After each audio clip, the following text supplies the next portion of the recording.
que me parece importante ubicar a partir de, eh, vamos a decir, clase de Roger, a la que se puede acceder por Zoom, por YouTube o por algunos textos o a nivel presencial también. Eh, Voy a tomar, digamos, un problema que él desarrolla respecto del cine como lenguaje, planos, palabras y cosas. Ese era el título de su clase, y donde, entre otras cosas, va planteando una tesis donde, digamos, que está muy afín con un planteo de Lacan y también estaría afín con una posición de el analista en tanto que interviene, digamos, en lo real. Entonces, él plantea, grosso modo, que la ficción está inmiscuida en lo real y que esa ficción, digamos, fundamentalmente está hecha de una narrativa del yo y donde lo que él define como el cineasta o los cineastas de lo real, que nosotros podemos decir los cineastas, los artistas orientados por lo real, como decimos los analistas orientados por lo real, digamos, deben intervenir, desarmar, digamos, esa ficción que ya está hecha, que ya está puesta en lo real y que se impone, digamos, en el sentido común, podríamos decirlo así. Es decir, que el problema sería que haya, digamos, un cine, un arte, un analista que solamente reproduzca esa ficción sin intervenir. Es un problema, digamos, absolutamente afín a la práctica de un analista. Bien, entonces, en base a ese punto, quiero también traer a colación, y ya para darle la palabra, un texto reciente, que no es reciente el libro, que se llama Ocho entrevistas inventadas por Enrique Vilamatas, el gran escritor catalán que reedita textos de cuando él tenía 18, 19, 20 años, donde hace su experiencia inaugural en una revista cultural de Barcelona, y donde él tiene eh, la ocurrencia de inventar las entrevistas y entonces alterar el género de lo que podría considerarse como no ficción. Entonces hay cuestiones muy fuertes, muy interesantes, muy divertidas, ¿cierto? Por ejemplo, una entrevista a Marlon Brando, donde a él recibe, parece ser, ese texto en inglés y como en ese momento no sabía inglés, optó por no intentar traducirla, sino directamente inventarla y pone palabras de su autoría en supuestamente la voz de Marlon Brando. Entonces, voy a citar eso nada más como intervención y bueno, y después da lugar a lo que es la cuestión del ventríloco, y una gran figura, el doble, el ventríloco de Vilamata, que me interesa, digamos, traer a colación a propósito de este sintagma que se lo escuché a Roger respecto de los cineastas de lo real, ¿no? Entonces, una frasecita nada más que dice, Vilamatas inventando a Marlon Brando, en voz de Marlon Brando dice, prefiero sorprenderme a mí mismo, es una fiesta más íntima, siempre sale mejor, confiesa Marlon Brando, convertido en un muñeco de madera y trapo, sentado en el regazo de Enrique Vilamatas, esto lo escribe Mario Aznar en su prólogo, mientras éste, sin mover los labios, pero emitiendo una leve vibración, solo perceptible para quien está muy atento, observa una fotografía movida en la cual el bailarín soviético Rudolf Nureyev levanta el brazo en actitud dramática y parece olvidar su careta, sus poses, sus ficciones. Bueno, con esto quiero preguntarle a Roger que nos cuente, que nos diga cómo es esta definición los artistas, los cineastas de lo real. Rosé, por favor. Aclarar el tiempo. Antes que nada, muchas gracias por la invitación. A todas, a todas, a todas. Ahora que está prohibido el uso de la inclusión, ¿sabes cómo? La Antes gana, no lo lograba. la gana de usarlo. Claro, sí. O sea que no tenemos la posibilidad de tener adorno, no son adorno, tenemos que luchar para que venga adorno y no esté adorno. Pero más allá de eso, respecto a lo que decís, debo decir que esa conferencia la di en mi segundo paso por el COVID. O sea que no sé ni qué debo haber dicho en ese lugar que diste ahí, que era una clase para algo que se hace en la universidad aquí de la Pascal, a propósito del cine documental. Sí. Al hablar del cine real, el vocabulario cinematográfico, estaríamos nosotros allí localizados en un problema que para el cine es constante, es si existe o no distinción entre lo real y la ficción. Es un problema que está en el origen del cine. El caso es emblemático. Los hermanos Lumière invitan a sus obreros y obreras a salir de la fábrica y van a ser filmados. Ya hay un problema, ya saben que van a ser filmados. Pero resulta que salen, algo sale mal, y le dicen, es como si salieran por primera vez. Entonces vuelven a salir. De tal forma que si eso se entiende como un primer caso del cine documental, hay una intervención. De por sí hay un pedido de reactualizar algo que se supone que había sido azaroso o inesperado, que repito, ya no lo es porque ya sabían que iban a salir y ser filmados. O sea que ahí mismo en el inicio del cine hay un problema respecto de qué es ficción, qué es no ficción, qué es real y qué no es la ficción. Claramente cuando vemos una película, nos pasa a menudo vamos a ver películas en cine, en un inicio leemos, esta película está inspirada en hechos reales. O hacia el final, en una película de ficción, leemos toda coincidencia, bla, bla, bla, bla, bla, bla, cuando se sucedió, es pura coincidencia, ¿no? ¿Sí? Ahí hay una salvaguarda, esto es ficción, y el problema o los casos problemáticos son cuando la ficción remite a algo que sucedió. Caso de un biopic, caso de un episodio histórico, de tal forma que uno termina creyendo en el poder de la ficción, que un actor australiano hablando inglés puede ser un gladiador romano, ¿no? O sea, realmente, si uno se detiene a pensar lo que está viendo, es absolutamente inapropiada la apropiación de un periodo. Pero bueno, esto me parece que hay que tener en cuenta porque existe un campo del cine que es el campo del cine llamado lo real, es el documental. Muchas veces hay gente que considera que el documental no es cine, el cine es cine.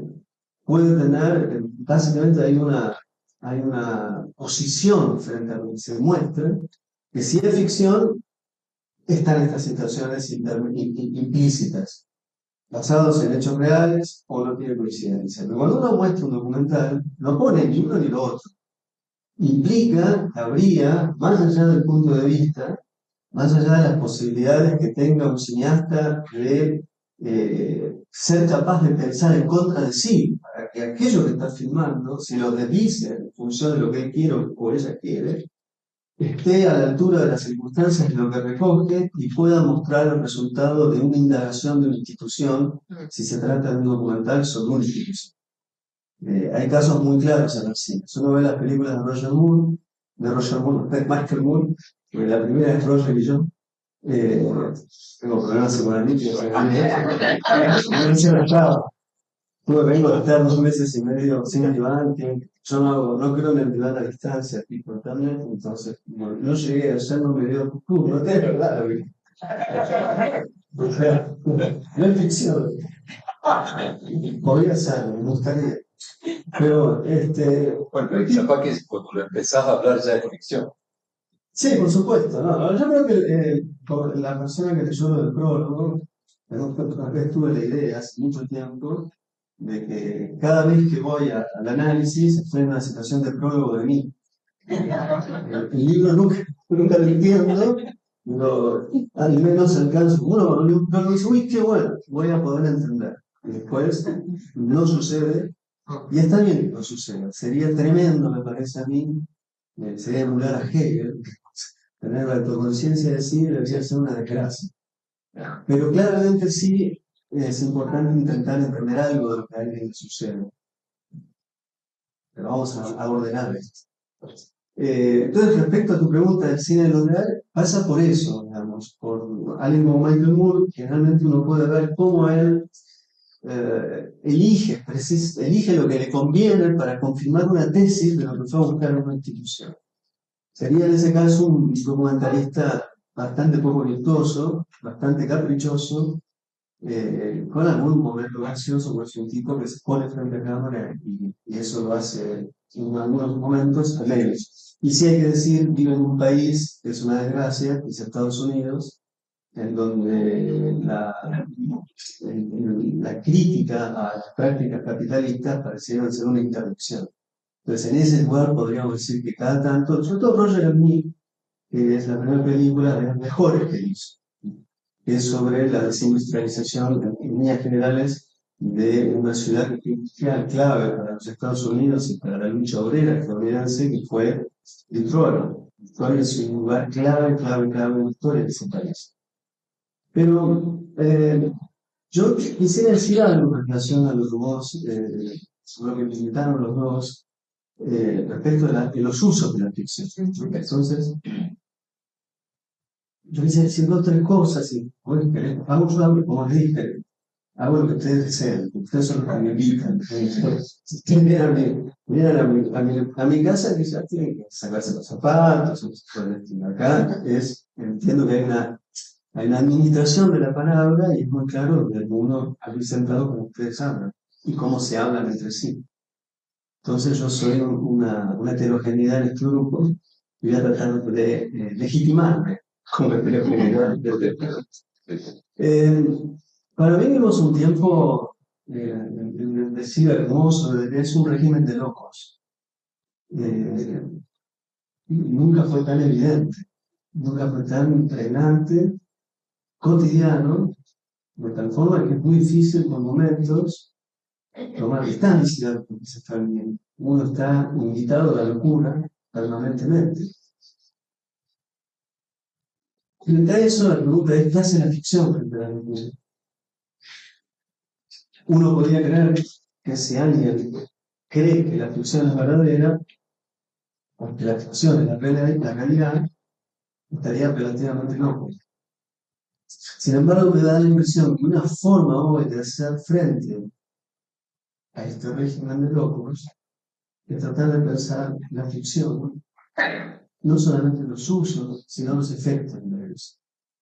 Es decir, yo en ese sentido me pregunto, ¿cuáles son las películas de hoy que perforan el régimen de locura en el que vivimos? Y no me refiero solamente a la Argentina, que es bastante evidente, casi no solamente es canallesco, sino que además de ser canallesco es, por momentos, parece, literalmente, estamos viviendo en capítulos continuos de Ciudad Gótica, de Batman, sobre todo de las series televisivas, más que de las películas que quisieron ser serias, que parece que no conviene ser serio con Batman.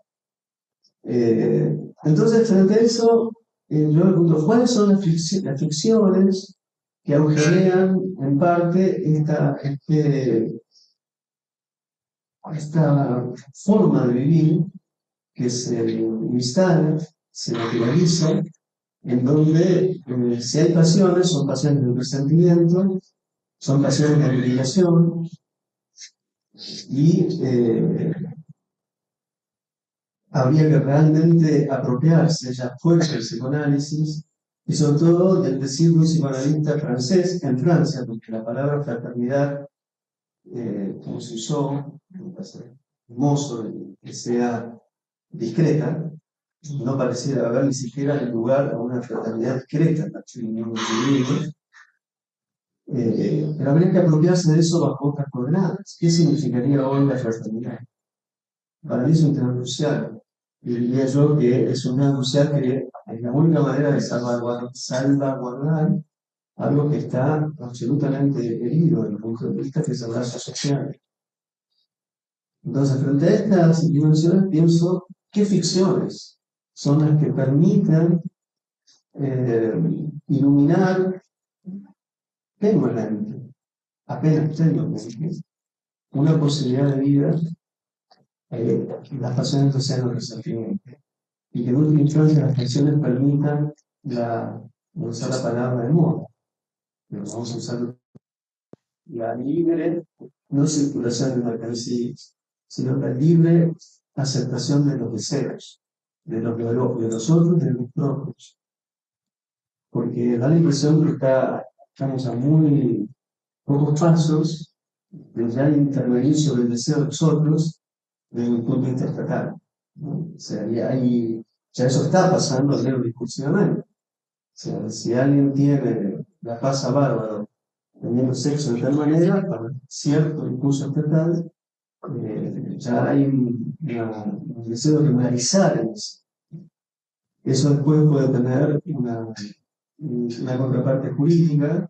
Entonces es un régimen de locos, pero además de ser un régimen de locos, es un régimen muy peligroso, lo cual no habría que responder con una dimensión paranoica que a veces aparece, sobre todo en el discurso político, es parte del discurso político, pero sí en un discurso crítico racional, una racionalidad crítica que puede intervenir frente a algo que parece no tener fin y que además se sostiene en un uso de la ficción que resulte inmediatamente para cualquier sujeto reconocible, porque la forma en la que se admira, se transmite este régimen de locos, no es otra cosa que una forma narrativa cercana diría yo, a un cierto esquema narrativo de régimen audiovisual, que podemos decir la palabra Hollywood. Si digo la palabra Hollywood, es como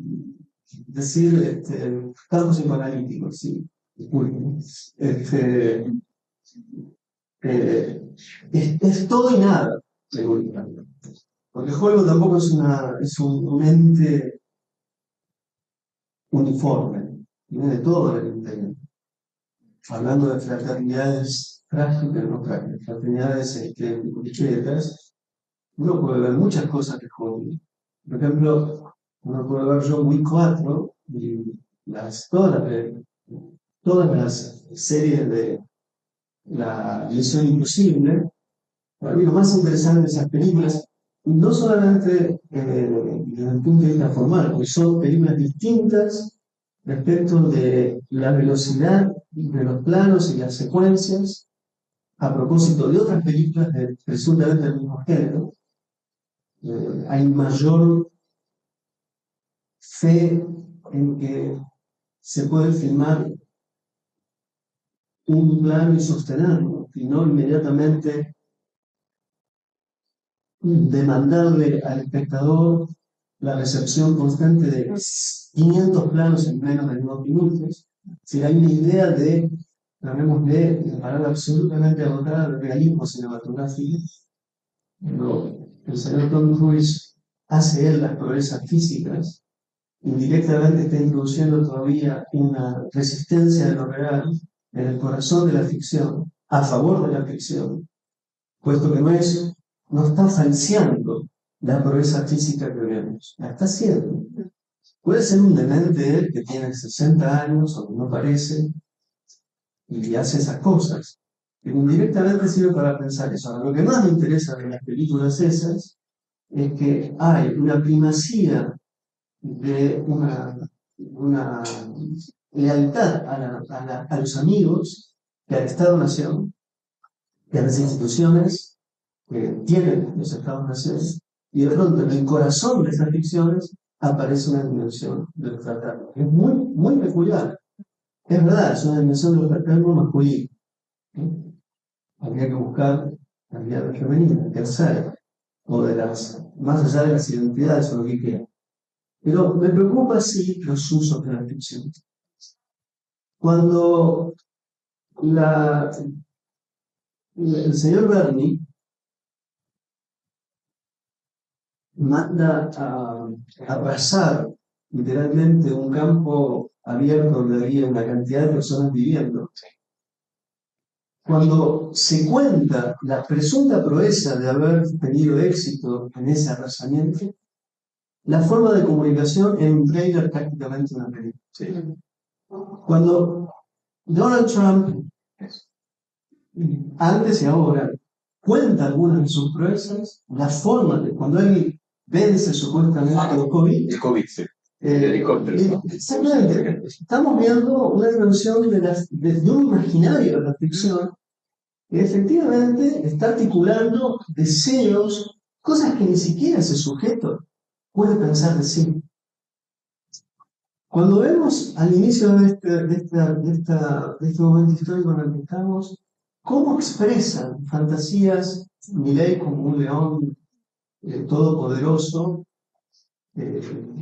peludo, amarillo, incluso el Photoshop constante de él, a propósito de su propia imagen, que es una ficción de la imagen respecto del desconocer del envejecimiento, es una mentira flagrante, constante, que termina absorbida en un concepto de ficción, cuando la ficción no es una mentira, es un trabajo distante sobre elementos de lo real. Entonces, en ese sentido hay algo que hay que investigar. ¿Cómo es posible que o sea, el inconsciente está explícito en cada acto que hace?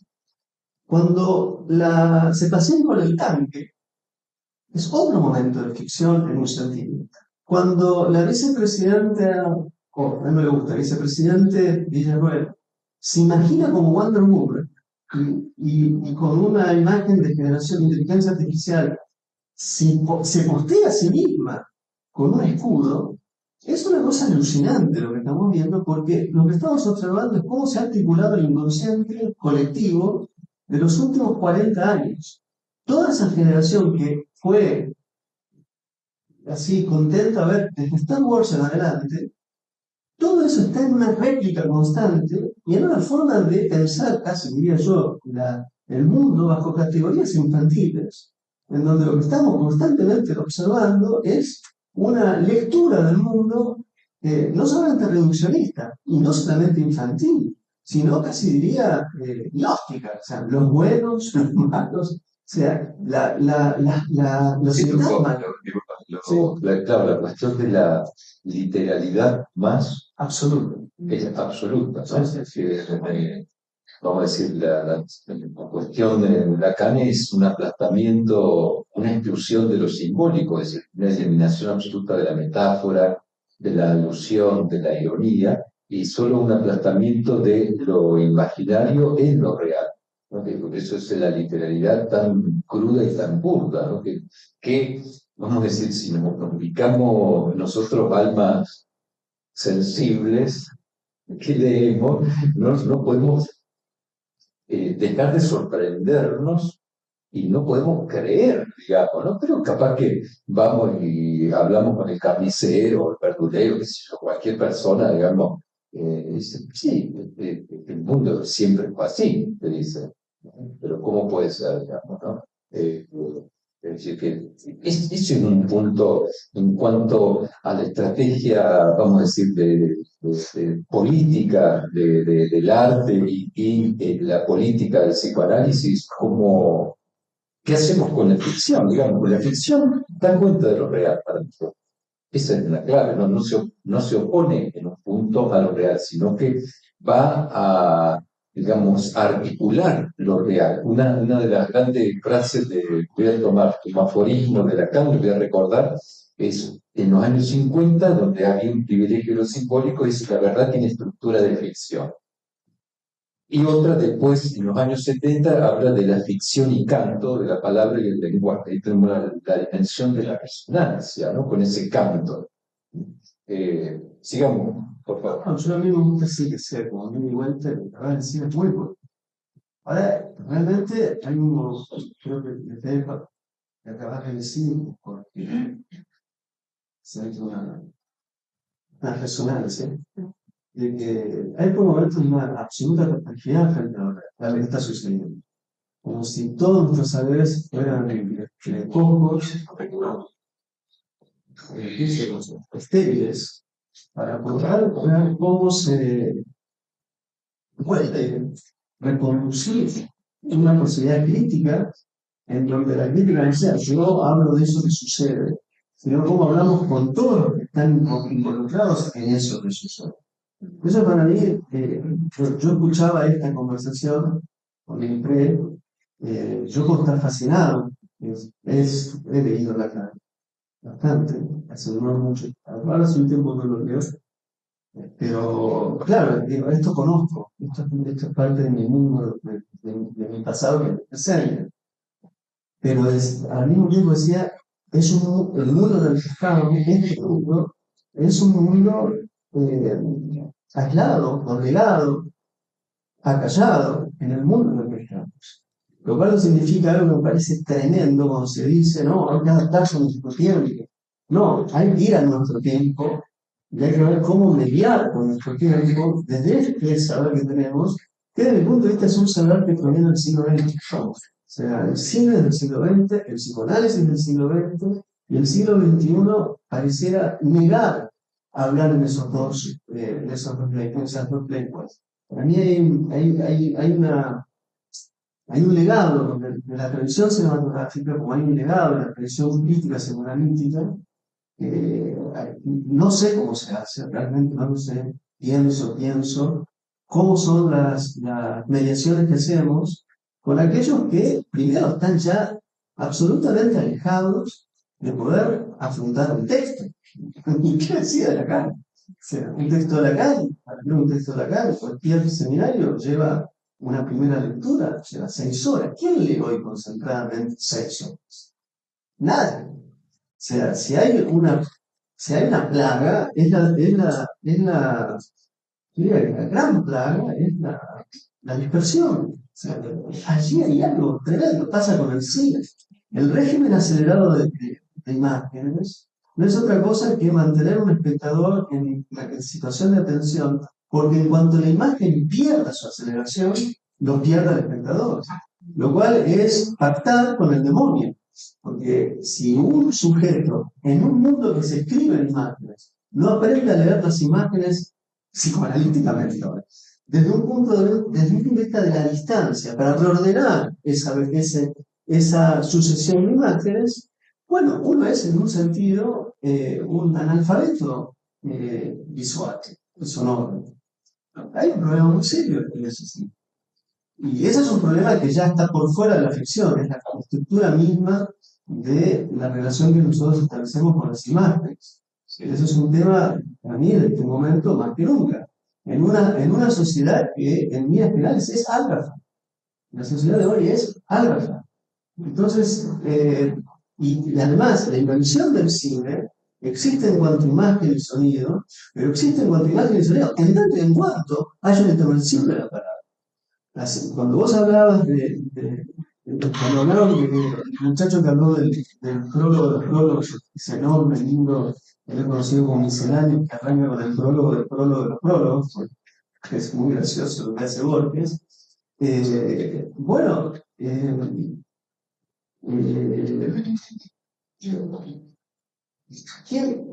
¿cómo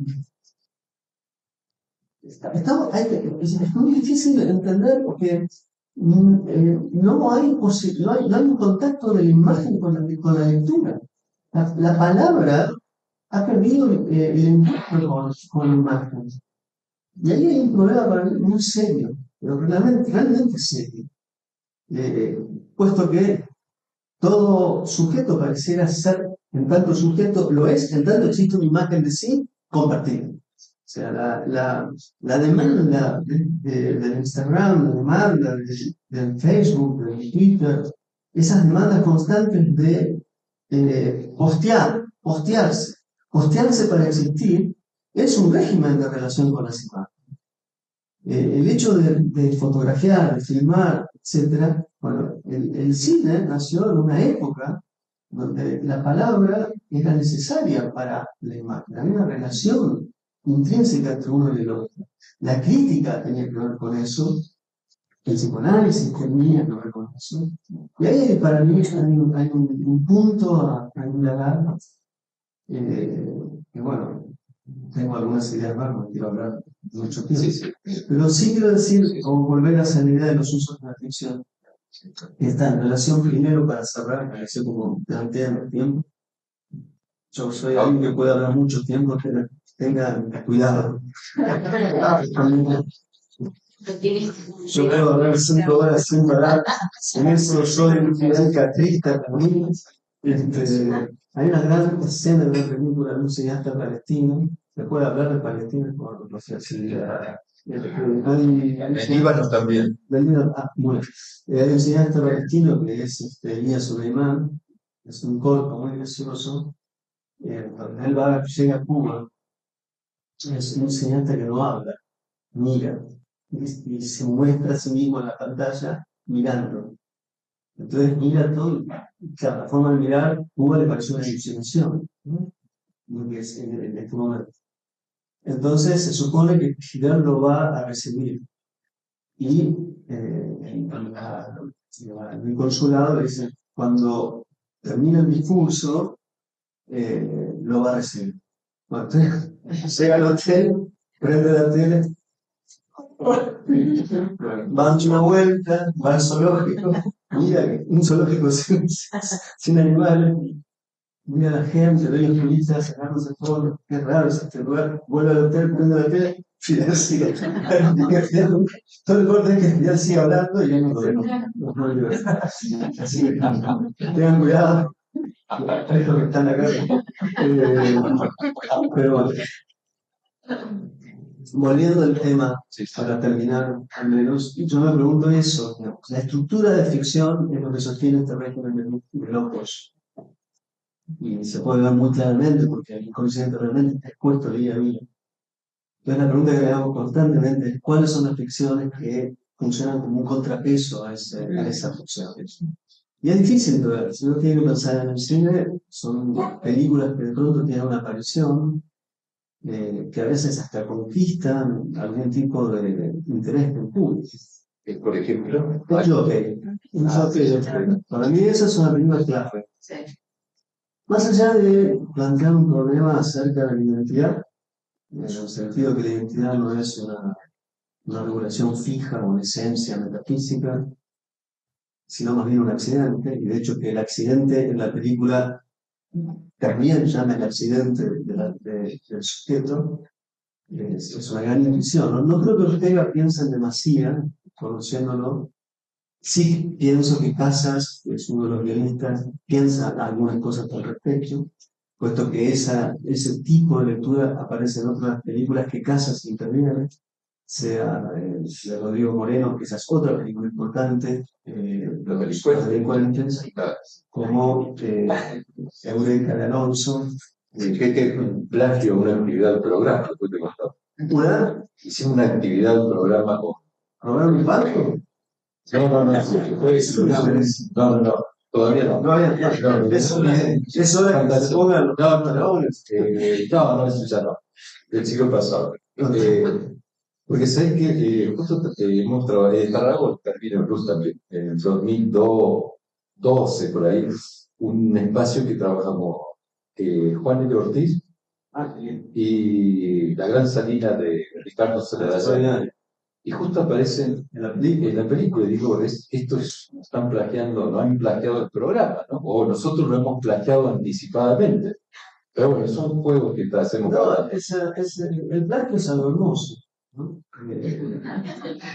Uno puede ser presidente de la nación y sacar libros plagiados con una importancia. De hecho, hay una película reciente, Culpa Cero, la película de Tuchelli, que habla sobre eso. Habla sobre el plagio. Bien, ya no se trata solamente allí de plagiar un libro, la vida como plagio. Digamos, la gobernación como un plagio. Es un poco lo que estamos viviendo. O sea, uno vive en un gobierno plagiado, ¿no? En una nación que es plagio. Pero es un plagio que tiene efectos perniciosos y de devastación. Se devasta Pero justamente no es creativo, no es la creación de un mundo, es la destrucción por la destrucción. Eso sabemos, ¿cierto? Puede ser la destrucción de un mundo, pero también el ligero ordenamiento desde los escombros de un mundo que no sería un mundo humano. Puesto que si las fantasías, hace poco, otra vez cuestionamos el uso de la ficción, en un momento cuentan la historia del país como una suerte de infección generalizada, seleccionando presidentes, una especie de película hecha con inteligencia artificial. Hay sujetos que parecen nacidos no de papás y mamás, sino de la inteligencia artificial. Por ejemplo, Pergolini, ¿no? Pero uno lo escucha, cree que se puede sustituir eh, el aprendizaje con la inteligencia artificial, porque uno le pregunta y le contesta, como si preguntar y contestar fuera una acción hermenéutica, cuando no lo es. Claramente es una acción combinatoria, la interpretación no es solamente una combinación. Pero en la película esa se ve, las películas, en ese corto, lo que fuera que es, en eso que pretende narrar una infección de la nación, otra vez más vemos un deseo de que una vez que la nación es un escombro, de la misma nace un nuevo reino. Esa es un poco la fantasía delirante de la que articula cosas que se dicen diariamente. Por Dios, eso no estoy delirando, uno lo puede constatar a estas cosas. Diariamente en cada palabra que se dice en los distintos medios, y a veces con visos de calidad, o sea, es muy importante para hacer. Ahora, la pregunta es, volvemos, ¿no? ¿Qué ficciones intervienen sobre un régimen de locos?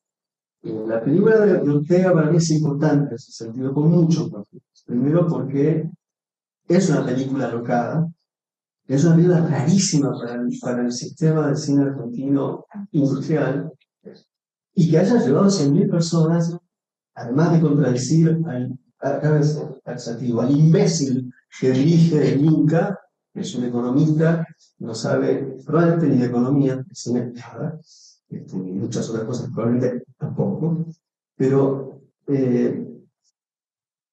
contradice esa idea que tienen que una película puede ser leída en su tratamiento inicial para prever cómo en el futuro habrá de traer gente, y entonces se le da el dinero para filmar. Si uno lee el Jockey, no te damos plata, flaco, andá al psicoanalista, le hubieran dicho si tuvieran alguna idea de algo. O sea, no es una película que en los papeles puede ser vendible.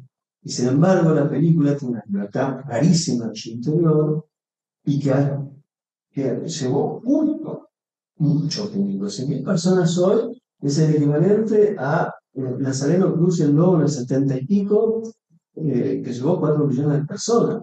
Digo la película de Fabio a propósito, porque son dos películas que trabajan sobre una erosión de una forma de la racionalidad y una forma de traducción de la racionalidad en las formas de los relatos. O sea, cuando uno trata de entender, a ver, contame, ¿cómo es la película del Jockey? Es difícil de decir de qué es la película del Jockey.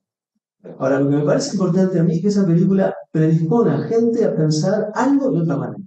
Entonces ahí yo veo algo importante, en ese sentido, más allá de los temas que puede abordar, y que además, dentro de una especie de vida alucinada del personaje, de pronto Ortega se permite filmar que en esa alucinación, o en esa conciencia alucinada transmutada después del accidente de él vestido como mujer, o como lo que sea que es, que va caminando, y lo primero que aparece son las huellas estrictas de lo real, en el sentido político, no en el sentido psicoanalítico, en estricto senso, que es gente que vive en la calle, con sus muebles, con una vida normal.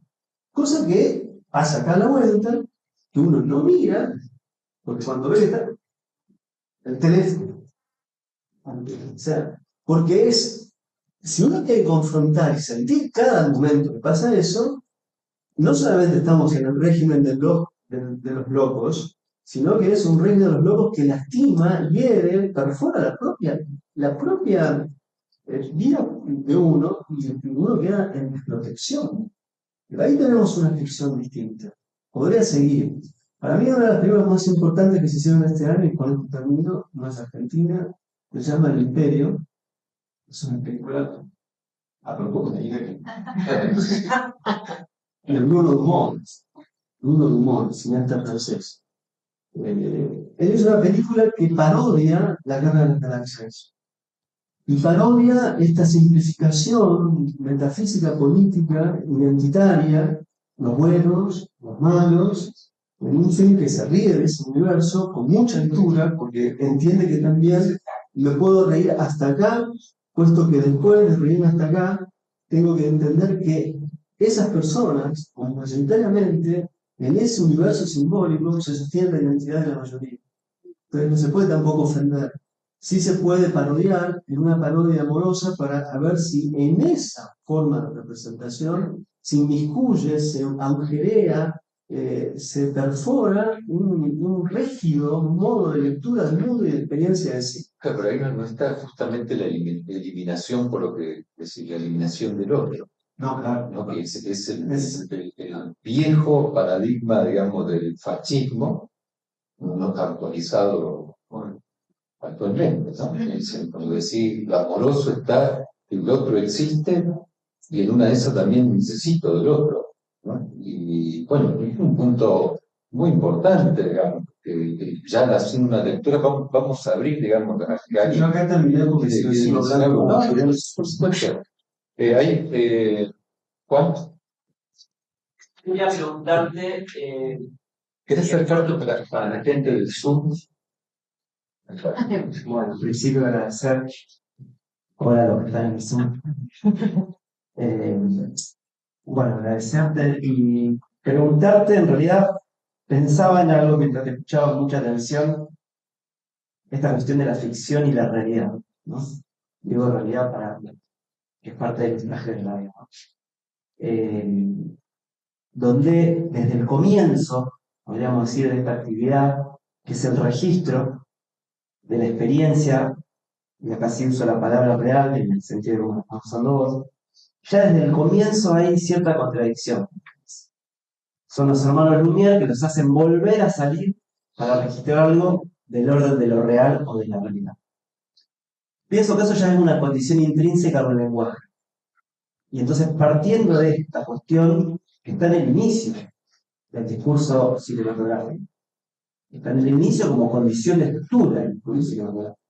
Partiendo de esto, pensaba preguntarte, algo que se me ocurrió mientras te escuchaba, si no sería en estos tiempos donde la imagen es tan rápida y donde se puede hablar de un imperativo de la imagen para sostener algo de la pasión del ser, con lo que dijiste de las redes, si no sería el jugar al documental, es decir, a estar diciendo algo real, sabiendo que hay una contradicción o cierta ambivalencia entre real y ficción, si no sería el jugar al documental una condición posible para tocar la ficción de la locura en la cual hoy vivimos. Esa es la pregunta. Bueno, son 6 horas más, ¿no? Podemos hacer. No, me encanta la pregunta, ojalá las preguntas en los lugares que uno a veces llama. Y sí, la verdad es que es maravilloso. Yo tengo en esa conferencia, que fue online, fue en la época de la pandemia, el tema era un poco ese. Sí, yo he usado una palabra absolutamente aniquilada, que a nadie le importa, entre mí, es la palabra verdad. Entonces, yo decía que había allí no solamente una responsabilidad documental a propósito de la ficción, sino también a propósito de la verdad. Porque el tema de la verdad también sería un imperativo para la ficción. Más no importa que es la verdad, si existe, por lo pronto podríamos decir solamente que es todo aquello que no respondería a mi capricho. O sea, o como esa línea inicial, ni a lo tuyo ni a ningún grupo. Y efectivamente yo creo que hoy, dadas las formas de la información y los modos de rápidos en Internet, las famosas fake news, y un problema nuevo para la imagen. Cuando los hermanos Lumière hacían sacar a que salían, los que salían eran personas reales. Ayer discutíamos en un curso de hoy una película china donde hay una manada de perros, una cantidad de perros que aparece en un momento al inicio, y uno mira y está pensando, dando tiempo, ¿son reales o no? O sea, la imagen hoy, ahora digital ha conquistado, antes se podía manipular también el montaje, pero en principio algo filmado, no importa las condiciones por las cuales eso, lo que está filmado existió. Hoy, porque algo veamos que parece filmado, no necesariamente existió. Y este es un problema para el cine de nuestro tiempo, donde hay un debilitamiento en la relación de la imagen con, permítanme, la verdad. Que es lo que vos me estás diciendo en otros términos. Sin embargo, deberíamos, en esto yo entiendo y sigo secretamente, no lo cuento, a un filósofo analítico llamado Donald Davidson, que constantemente insistía, no puede existir una comunidad sostenida en la mentira. O sea, hay un principio básico de ordenamiento de lo comunitario que entendemos que cuando alguien emite algo, está más o menos diciendo lo que quiere decir, por más que sea imposible constatar. Efectivamente, yo puedo decir, ay, qué dolor de muelas, y vos como sabés que eso no se puede hacer. Pero en principio los creemos. Y cuando vos me haces la pregunta, yo entiendo, esta es una persona que le interesa lo que digo, y me hace una pregunta muy inteligente, ¿cómo hago para responderla? O sea, hay un principio de verdad secreto entre nosotros, entre los que estamos, que funciona para que vamos a hablar. En el cine de hoy, para mí, entender esto que estamos diciendo, para mí es la función del cine.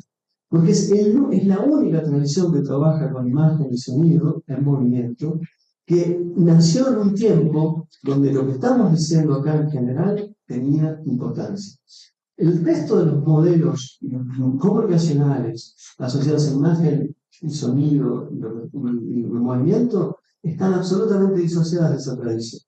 Por eso sí creo, sobre todo para el documental, en la posibilidad de irrumpir frente al orden del discurso audiovisual y no audiovisual de los más media, de las redes sociales, de Twitter, de Neura, de canal, de los streamers, lo que vos crees. Ahora, ¿quiénes son los cineastas que hacen eso? A mi juicio, pocos. Pero que los hay, los hay. Por ejemplo, hay un cineasta francés que se llama Sylvain Georges, que viene filmando absolutamente solo toda la experiencia de las personas que entran a Francia en modo indocumentado, filma solo, encontró una manera de trabajar sobre un modo de dar constancia de esa experiencia que está absolutamente desmarcado de todos los registros que solemos ver cuando vemos en el canal de televisión, acá encontraron muertos y nadie. Pero él filma en el corazón con esa gente solitariamente porque ellos lo pueden hacer. Y yo diría que en ese sentido hay allí una experiencia de lo que vos me estás diciendo desde el punto de vista documental. Pero también podría ser desde el punto de vista de la ficción. Es muy interesante y fue una pena que esas dos películas no se pasaron en conjunto ni se estrenaron en conjunto. Y también es una pena que esa película recién se haya estrenado tempranamente, cuando se estrena Argentina en 1985, con todos los problemas que uno puede individuar la película, no deja de ser un trabajo de la ficción con una cierta verdad. Pero si hubiera sido al mismo tiempo estrenada con El Juicio, la película de la orden, y pudiéramos entender el trabajo de la ficción y la no ficción respecto de un hecho histórico, ese era un momento extraordinario y además realmente extraordinario para los efectos que podía tener, que los tuvo, pero que no fueron duraderos, porque no se puede explicar que después de una película que llevaba pasiones a los cines, se vota como se vota. No, se puede explicar de otra manera, pero en principio hay algo que llama la atención. Entonces, vos fíjate, es genial, porque ambas películas son absolutamente distintas. Una trabaja sobre un material de archivo, que es el original, de horas y horas y horas y horas y horas del juicio, y la otra repone la ficción, pero en algún momento entremezcla el material de archivo con lo que estamos viendo. Las dos juntas te dan una idea de cómo se puede intervenir sobre la verdad histórica, que nunca está cerrada, nunca está clausurada, pero que efectivamente hay formas de hacer andar esa historia, que no es la de Antonio Laje, que tiene una clausura y una lectura literalista donde no hay símbolo, no hay apertura, se clausura, se dictamina y se actúa en consecuencia, en última instancia, ¿no? Pero bueno, ahí hay una película que no sé si la habrán visto, pero es extraordinaria en esta materia. El título de la misma es, yo la estuve con el director, hice una entrevista para, lo conozco hace mucho, ¿eh? Es un personaje rarísimo estadounidense, apañado por Werner Herzog y algunos más. Ahora vive en Suecia, vive en Dinamarca y hizo dos películas clave que transcurren en Indonesia, se llama El acto de matar. Es sobre un genocidio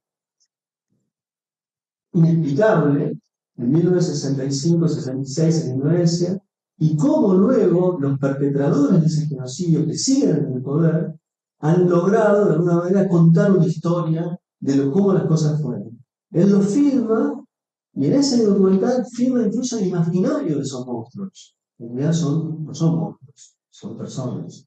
Y a partir de eso hay una forma muy peculiar de trabajar. Ficción, es un documental, pero por momentos ficcionaliza las fantasías que tienen los perpetradores de sus asesinatos en masa, que lo viven con orgullo, no con vergüenza.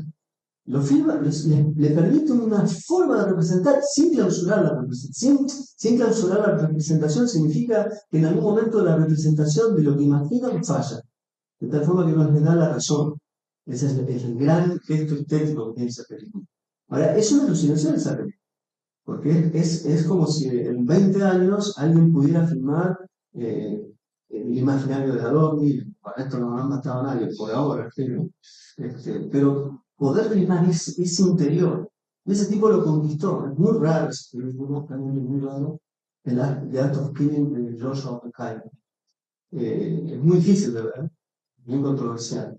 Pero trabaja sobre cómo se en una doble vía, porque en el interior de la película, que es un documental, hay momentos de ficción. Y bueno, ahí hay una sola. Hay algo que volviendo a lo de los Lumière, hay algo que es extraordinario, una película de 1931 de Buster Keaton que se llama El Cameraman. El Cameraman, como siempre, Keaton no le sale una, la mujer que quiere, ama, no le da mucha bola. Y en un momento, eso está en un lago, y la mujer se empieza a ahogar. Y él se tira al agua y la salva. Siempre está con la cámara. Las cámaras quedan en sí. Pero resulta que en ese momento lo acompaña siempre un mono. Y cuando él se tira, el mono toma la cámara y hace y lo filma. No le podemos escribir al mono, aunque son los mismos monos que tienen conciencia. Bueno, los gorilas. Los monos no tienen conciencia, claramente. Entonces, lo interesante de ese momento es que la cámara, a pesar de ser un instrumento que inmediatamente alguien la tome y elija, filmo acá, allá o acá, por lo que fuera, no obstante, algo de la realidad capta, que está más allá de lo que yo quiero. Porque incluso si yo quiero filmar acá, ahí, a vos, así, pero no me doy cuenta que en el fondo hay alguien que se está haciendo estos gestos. Después lo veo, yo te estaba filmando vos. Bueno, es la metáfora de la paloma que tomas, ¿no? Que en ese texto. Sí, puede ser. Sí, pone como ejemplo también el Keaton, Tomás. Eso marca Roger Cosa, porque dice, me gusta filmar en un momento del día y la sombra de los árboles en una ciudad. Y de repente, después me di cuenta cuando vi que se filtró una paloma y que hace pasos al estilo Buster Keaton. Entonces dice que ese es un momento poético que el ritmo que está filmando no lo ha captado. Pero Me encanta que es del poema y no poeta. Y a su rato. Claro, ese es el poema diario. el poema, De cada uno. claro, lo que aparece en la contingencia. Exactamente. Y que aparece cuando uno está en un lugar.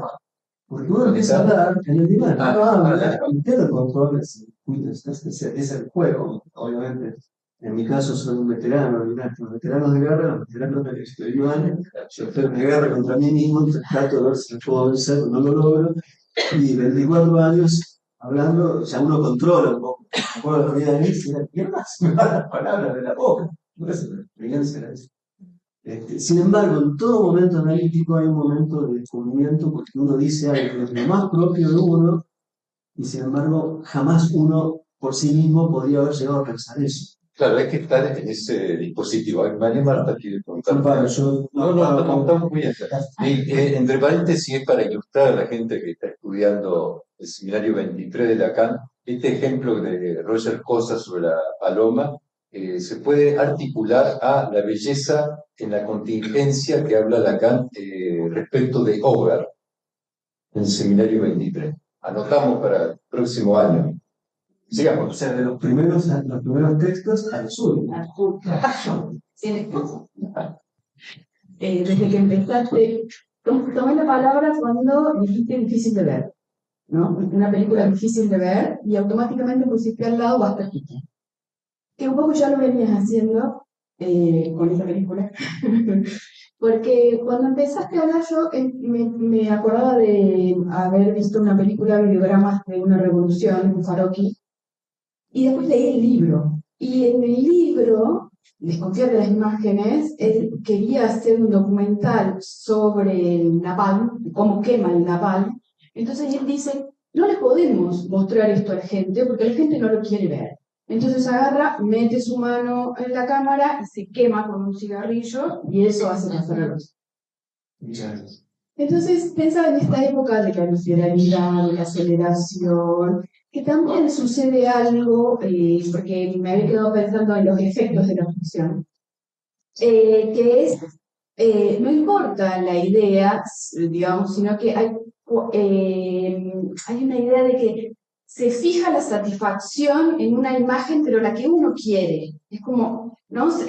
La verdad hoy no tiene ese tiempo, esa distancia, sino que se fija la satisfacción en lo que quiero ver. Claro que sí, hay películas difíciles de ver en el punto del no querer saber del otro. El otro como no quiere saber y solo quiere saber lo que le produce satisfacción. Entonces, como efecto de ficción, entonces yo pensaba si a vos te parece que la parodia o Buster Keaton o la comedia o tomar esa cruel realidad desde una perspectiva así desarmada, desopilante, disparajada, pudiera tener algún efecto de verdad vía la ficción. Es obvio que sí. Tocar a nosotros es un ejemplo argentino de Antonio, ¿no? El otro orden de cosas. No, no quiero. Vos respondiste a lo que preguntaste, pero sería copiar. Volver a ese en esa guerra con uno mismo de los veteranos del diván, que va a decir, uno llega a puntos que solo sin ese futuro no está. Me relaciono un poco con lo que se dice la fotos de alguien del cine y son herramientas para poder decirlo con esa claridad y poder hablar mismo como que aprender de eso. Sí, puedo decir, no sé si ustedes me pagan, ¿no? La uno. Cuando llega la hora de la comida, no hay palabra. No, voy a ser breve. Si vos me decís, para mí eso es una situación. Calculo que hasta los minutos antes de que la conciencia se apaga para siempre, no sé si es una guerra, pero es un misterio, ¿no? De por qué uno vive en una decisión que nunca se entiende de todo lo que rodea. Yo pienso en el análisis como un lugar donde trabajo sobre esa decisión. Y podríamos decir que la decisión sería cuando más o menos logro inteligir qué deseo, de alguna manera también logro hacer todo lo posible para no cumplirlo.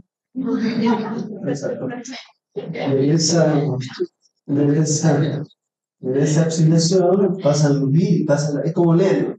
La vida es eso que pasa mientras uno está animado pensando sobre esa oscilación. Lo otro que yo sí siento, que junto con el psicoanálisis, la otra zona de análisis son las películas.